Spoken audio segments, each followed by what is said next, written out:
São 9 da manhã e eu estou quase a chegar ao Catorijingo. E vocês vêm visitar comigo.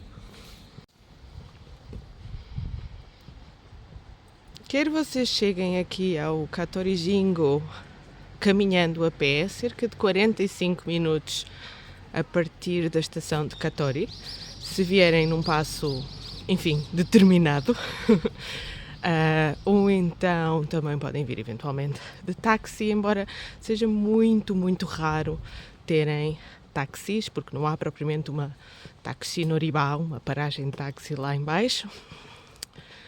Podem fazer a opção mais confortável, mas decididamente mais cara, que custa mais ou menos entre 12 a 15 mil ienes, portanto 12000 ien no mínimo, que é a opção de virem de táxi da estação Narita, que é a estação da localidade do aeroporto. Isto dividido por 4 pessoas, eventualmente. Também podem chegar aqui ao Catorijingo vindos de Suara. Em Suara vocês têm um autocarro, mas é pouco frequente. Há alturas do dia em que é de hora a hora e há alturas do dia em que é de 2 em 2 horas e é essencialmente de manhã até às 4 no máximo. Portanto, não têm autocarros muito frequentes, mas têm autocarros, só que não são a partir de Katori nem de Narita, são a partir de Suara. Suara também tem os seus encantos para visitar, eu também tenho vlogs aqui no canal e vou mostrar mais sobre isso também, mas pronto, ficam com as opções. Catorijingo, que é o que nos interessa hoje. Vamos à história. O Catorijingo fica na região de Narita. Isso mesmo, Narita como no Aeroporto Internacional de Narita, uma das portas de acesso ao Japão através de Tóquio. Acontece que o Aeroporto Internacional de Narita foi feito numa localidade que já existia, que é Narita, e que já tinha a sua própria história, e numa área que já tinha muitos templos, santuários e uma história riquíssima. A partir do Tori vocês têm esta alameda processional de lâmpadas. Sim, isto são lâmpadas. Dentro destes orifícios no centro são colocadas luzes. Hoje em dia até já podem ser luzes com pilhas ou luzes elétricas, mas normalmente são mesmo chama direta, velas. E para além disso vocês têm aqui uma aguinha a correr, a descer a montanha, que dá um certo efeito sonoro. Portanto, vocês têm uma experiência multissensorial aqui no vosso caminho ascensional, porque é ligeiramente a subir entre o Tori central e o santuário propriamente dito, a sala de orações principal do Catorijingo. Então, o que é este santuário?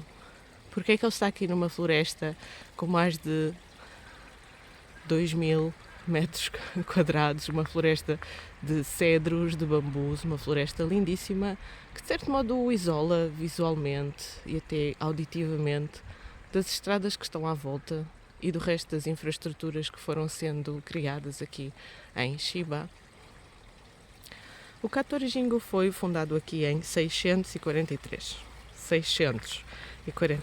Ele é anterior ao Japão como país, em vários séculos. E a principal divindade que é aqui cultuada é Futsunushi no Okami. Se vocês já ouviram alguma coisa de língua japonesa, vocês já sabem que sempre que existe um Okami no final significa alguém que estava ligado com a família imperial. E sim, é verdade, este é um santuário que faz parte de um conjunto muito restrito de santuários. Em conjunto com Ise, que é o santuário de Amaterasu, e com Kashima, este santuário Catorijingo, em conjunto com esses outros dois, eram os 3 únicos santuários que tinham o título de Jingu. Jingu significava até à era Meiji, ou seja, até ao período de 1868 para a frente, santuários que estavam diretamente relacionados com a fundação mitológica do Japão e a família imperial japonesa.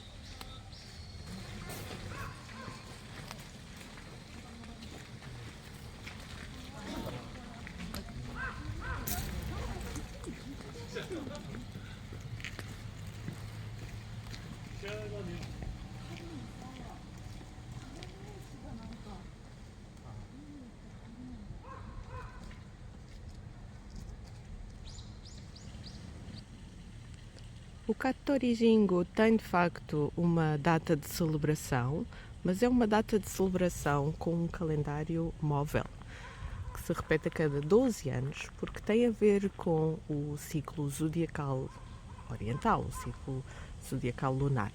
Então, uma das coisas que podem ler neste cartaz, ou se não podem, eu digo-vos, eles estão neste momento numa fase de angriação de fundos e também de voluntários e pessoas que queiram colaborar para a grande celebração que vai acontecer no próximo ano.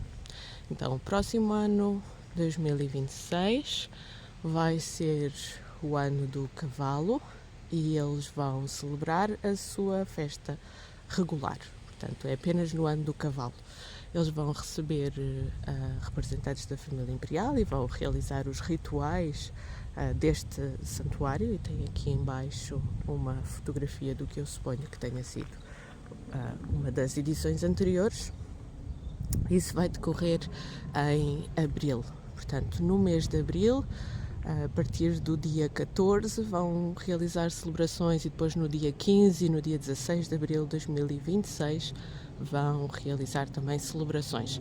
Então, se vocês quiserem vir ao Katori Jingu durante este festival, podem esperar multidões, mas também um ambiente muito interessante. Provavelmente, para ficarem alojados na zona, terão de fazer reservas com muita antecedência. Esta é uma maneira de vocês participarem diretamente, nomeadamente através de comer, de comprar lembranças, de dar donativos. É uma maneira de vocês participarem diretamente na preservação dos santuários históricos do Japão, é estarem envolvidos com os seus rituais e as suas festas nos calendários, que são tradicionais. São um bocadinho mais difíceis de compreender para alguém que vem de fora, que não está aqui, que não fala japonês, porque, como vocês podem ver, os pósteres e as informações são só em japonês, não é?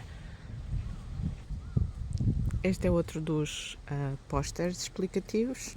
Basicamente o que eles estão a dizer, eu acho que isto foi colocado no ano 2020, porque eles estão a dizer que no ano 2020 comemoraram-se os 1300 anos do Nihon Shoki, que é um dos primeiros registros escritos de natureza parcialmente histórica, parcialmente mitológica da fundação do Japão. E depois o resto contam histórias que estão no Nihon Shoki e que estão relacionadas com este santuário. Ou seja, este santuário é um testemunho vivo, digamos assim, que continuou com o culto ao longo dos anos daquilo que é o conteúdo do próprio Nihon Shoki. E como 2020 foi um ano comemorativo, colocaram aqui este cartaz.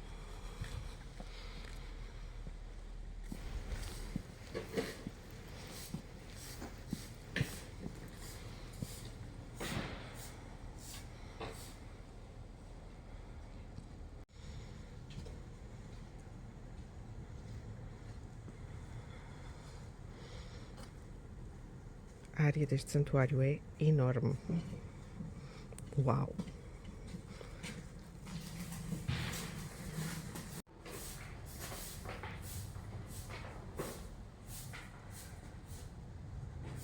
Aqui atrás de mim está uma das pessoas que toma conta deste santuário, febrilmente a varrer todas as folhinhas do chão. Faz-me lembrar aquela história budista do monge aprendiz perguntar ao monge mestre como é que limpava o templo, o santuário idealmente, e o monge pegar nas folhas que ele tinha varrido e soltar tudo outra vez no chão. Não viram uma história desse género? Existem muitas versões desta história.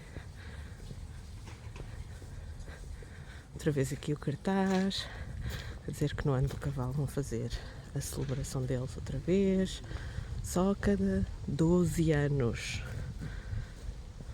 Portanto, é mesmo uma ocasião para virem cá.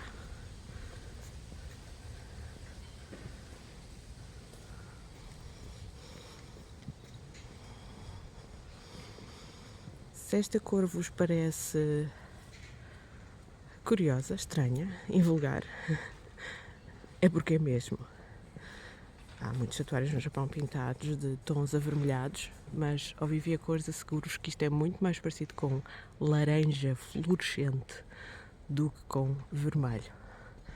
E é de propósito. E é muito raro haver santuários pintados desta cor.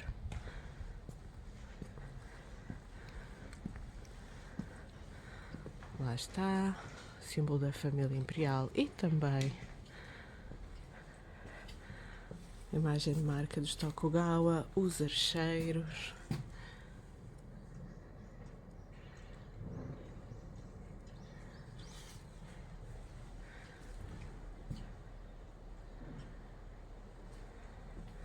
Para não restarem dúvidas, é cor de laranja fluorescente. Estão a arranjar aquele edifício para ele estar perfeito e bonitinho no próximo ano, 2026, que é o ano da grande festa.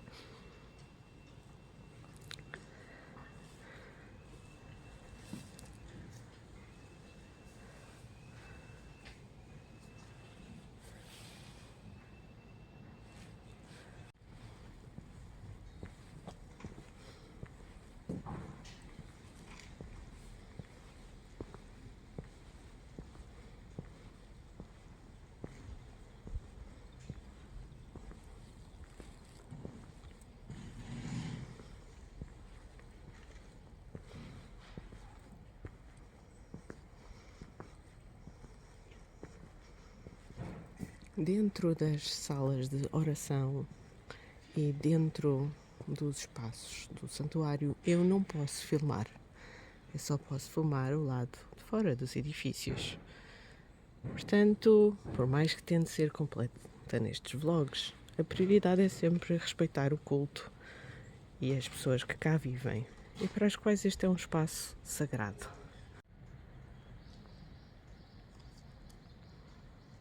Este edifício, ou salão de oração principal, que não se pode filmar lá dentro, foi construído por volta de 1700 pelo quinto shogun do período do shogunato Tokugawa, designado Tsunayoshi, e que foi aliás responsável por patronato de vários santuários e jardins e outro tipo de património cultural aqui no Japão. Então notem, um santuário fundado para prestar culto à mitologia da própria família imperial foi também alvo de patrocínio e obras muito consideráveis, este extraordinário salão de oração, pelo próprio shogunato Tokugawa, porque se estavam como que a sobrepor ou até em certa medida substituir a própria família imperial.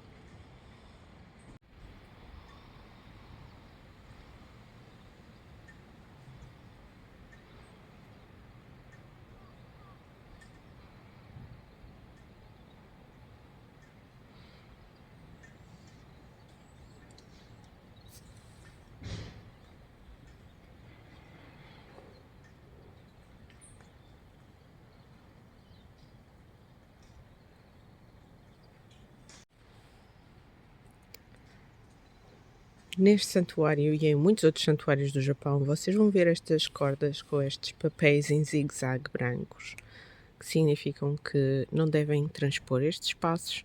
Neste caso está a proteger uma árvore. Estas cordas com estes papéis em zigue-zague significam uma divisão entre o que é o espaço profano e o espaço sagrado, o sítio do comum dos mortais e o sítio do kami. Neste santuário estão guardados alguns dos tesouros nacionais do Japão. O mais importante é o Kaiju Budo-kyo, mas também outros artefactos, como o leão Koseto e o espelho do dragão duplo, que também é conhecido como Sorikyu Kokyo. Estes artefactos, muitas vezes vocês veem em páginas online, existe o artefacto tal, espelho sagrado, não sei aonde. E vocês pensam que o podem ver se vocês visitarem os santuários. Não, não é isso que acontece. O que acontece é que eles estão lá guardados, às vezes até são lá cultuados, mas o sacrossanto não é acessível ao visitante. Contudo, na lógica shintoísta, o facto de haver um desses artefactos guardado num determinado sítio dá uma energia especial a esse sítio. E as pessoas visitam-no e cultuam-no e acham que esse sítio é importante e especial por causa dos artefactos que estão lá guardados também. Ver que na cultura ocidental é quase um sinónimo de possuir, visivelmente. Não é um critério em todas as culturas e decididamente não é um critério na cosmologia e nas crenças orientais e muito menos japonesas. Então o objetivo não é ver ou ele estar em exposição. Há da parte dos turistas ocidentais que visitam estes espaços normalmente uma resposta de frustração e de desilusão quando um guia, tipicamente um guia certificado japonês, lhes diz: aqui neste santuário está guardado a espada de não sei quantos. E os turistas ficam: ok, e agora vamos vê-la. Ah, não, ela está no tesouro, ela não se pode ver. Eles dizem: então para que é que nos está a dizer que está cá? É porque estar lá faz diferença para os japoneses. No sistema de valores dos japoneses, aquele lugar tem mais energia, é mais importante. Dá-vos, transmite-vos, enriquece-vos com mais energia por causa de estarem lá determinados artefactos, por causa de estarem lá guardadas certas coisas, ou às vezes até por causa do que lá aconteceu. Eu sei que é um sistema de crenças, às vezes um bocadinho difícil de encaixar para as pessoas, mas quando nós viajamos também podemos, é um convite que eu vos faço, estar aberto a outros sistemas de valores.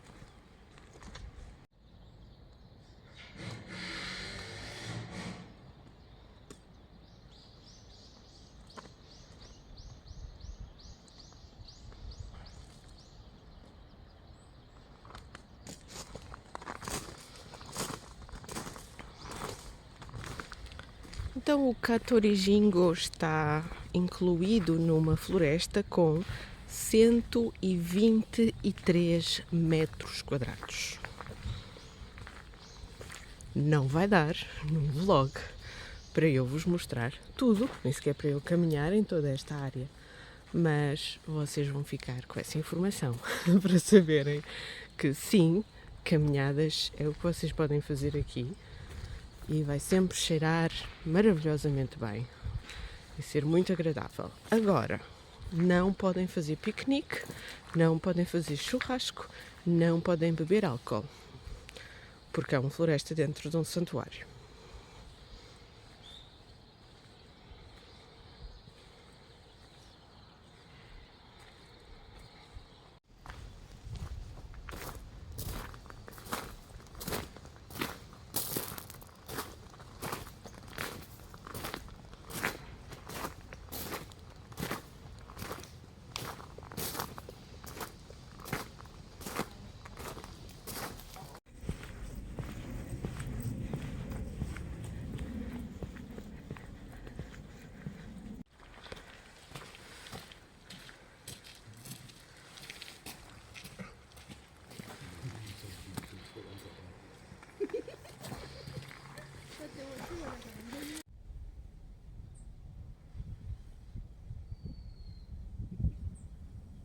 Se saírem pelo lado de trás do santuário, não precisam de subir esta parte da estrada a descer, que vai ligar lá embaixo com a entrada principal do santuário. Podem simplesmente sair pela parte de trás do santuário e depois ir pela rua local, das casinhas dos residentes locais, para a estação de comboio de Katori.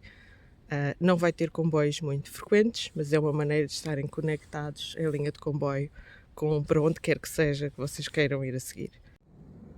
Esta é uma coisa que é muito característica do Japão. Vocês dobram uma esquina e já não têm nenhumas referências visuais de onde é que estão. Isto é por causa dos bambus muito altos, das outras árvores muito altas. A única coisa que vocês ouvem são estes corvos. Portanto, vocês têm que ter mesmo uma boa conexão de satélite para saberem em sistemas de georreferenciação onde é que vocês estão, porque vocês não vão ter pistas visuais, por melhores que sejam na coordenação e na direção norte, sul, leste, oeste, mas vocês não vão ter aquelas pistas que normalmente as pessoas pensam que têm.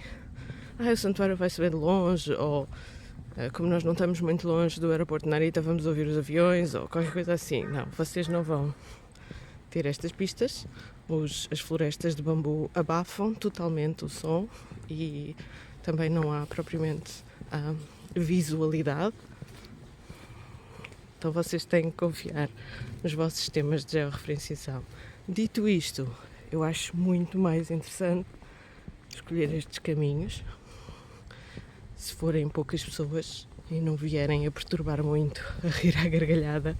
Acho muito mais giro escolher estes caminhos e passar por dentro dos bairros e passar por dentro das florestas. Confiem, eu sei que isto é uma estrada a descer para um buraco verde, mas isto é a entrada de outra coisa. Mas normalmente estes caminhos é que são giros de se fazer. Venham agasalhados. No mesmo dia podem ter as 4 estações. Na primavera isso acontece muito, no outono isso acontece muito. O verão é muito quente e úmido. O inverno tem neve a sério. Depende um bocado do sítio onde vocês estão, obviamente. Esta floresta é fenomenal. Só isso que vos tenho a dizer. É incrível. No Japão vocês têm mesmo a sensação de que a natureza invade tudo e que há um motivo para o qual os japoneses estão sempre a varrer, a limpar e a cuidar dos espaços. É porque senão a natureza vai e cresce e invade tudo mesmo.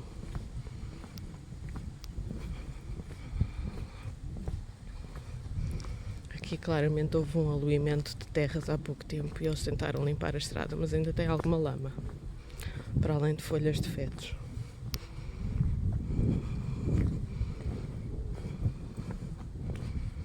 E isto é uma estrada que até passam carros e tudo, mas quer dizer, não passam, está marcada como estrada de carros, mas na prática não passam. Pronto, então estamos a vir do santuário. Estou-vos a mostrar como é que vocês podem ir do santuário de Katori para a pequeníssima povoação de Katori. Isto é um tório no meio da água, estão a ver? Onde é que eu tinha descoberto isto se eu só andasse pelas estradas principais? Um carrinho, um raro carrinho. Estes carrinhos têm pouca cilindrada, então fazem uma grande barulheira quando estão a tentar subir.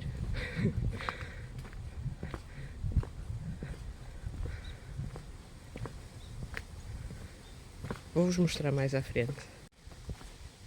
Então, esta estrada que começa nas traseiras do Katori-jingo desce um bocadinho, vai até uma estrada local que se chama Shiba Prefectural Route e depois tem um algarismo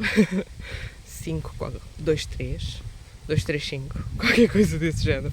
Ou seja, eu cruzei dados do Google Maps com dados do mapa das estradas locais para fazer este tipo de rotas. Cruzem sempre dados, ok? Não usem só uma referência.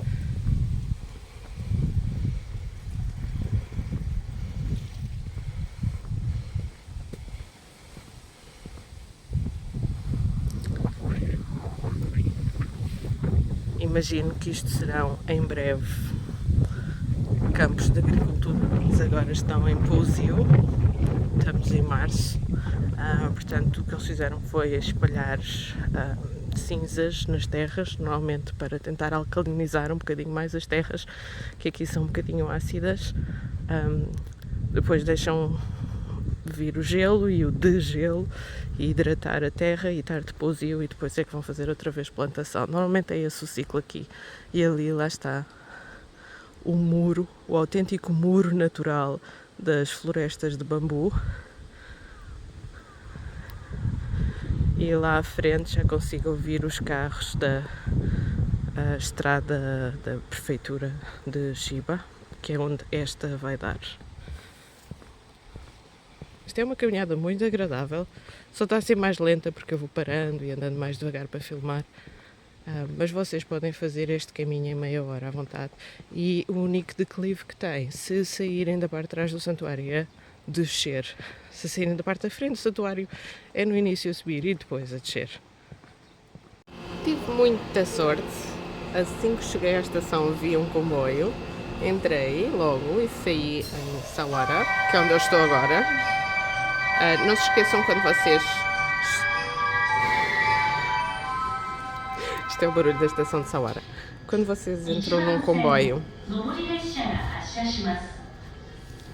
que não tem staff,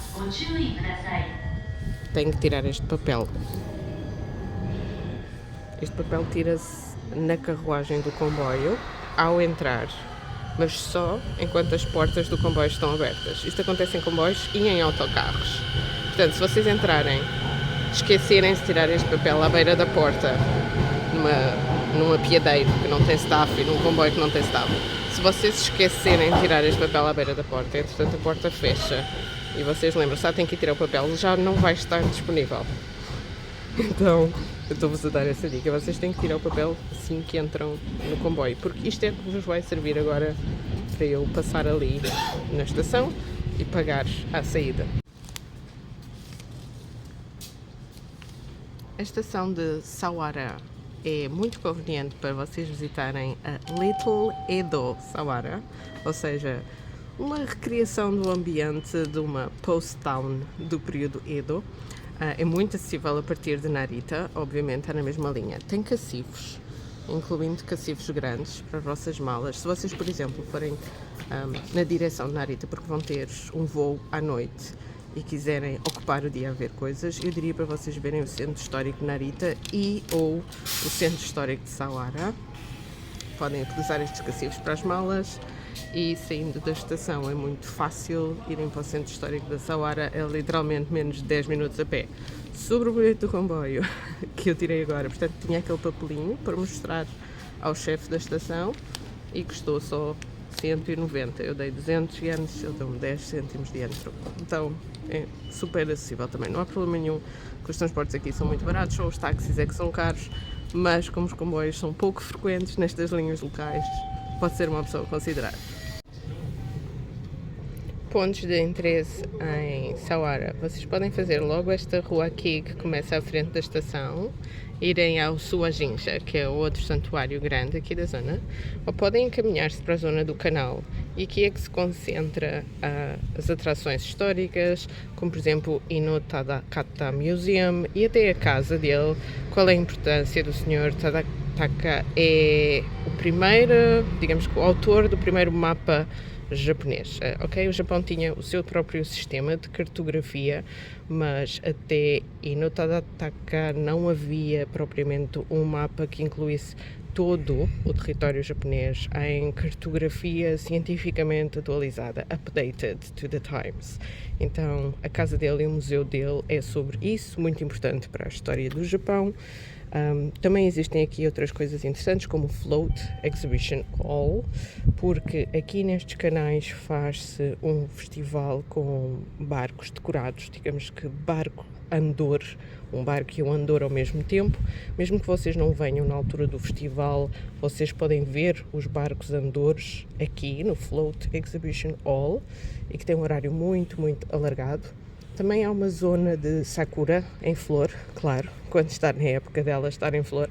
Portanto, esta zona aqui é a zona que vos interessa mais, a uma distância caminhável da estação.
O melhor arroz com carne da minha vida. Parece algo muito simples, arroz com carne, mas o melhor que vocês alguma vez vão comer. São um bocadinho lentos no serviço, mas isso é porque estão a fazer as coisas na hora. Sobremesa também incrível. Mas tem uma sala com capacidade para pouca gente, até 4 pessoas, ok. E aqui estou eu outra vez, na estação de Sawara. Vim aqui basicamente só almoçar depois daquela visita e quero voltar a recordar que aqui neste canal de YouTube, para onde eu estou a editar este vídeo, há muitos conteúdos de acesso livre e gratuito. Existem vídeos sobre todas estas zonas de Tóquio e de fora de Tóquio e de várias partes do Japão que vocês normalmente não veem no vosso feed das redes sociais e que são vlogs filmados com o cuidado de serem pedagógicos e também serem uma orientação para vocês poderem ir sozinho, porque não necessariamente viram comigo ou nas mesmas alturas que eu ando por cá.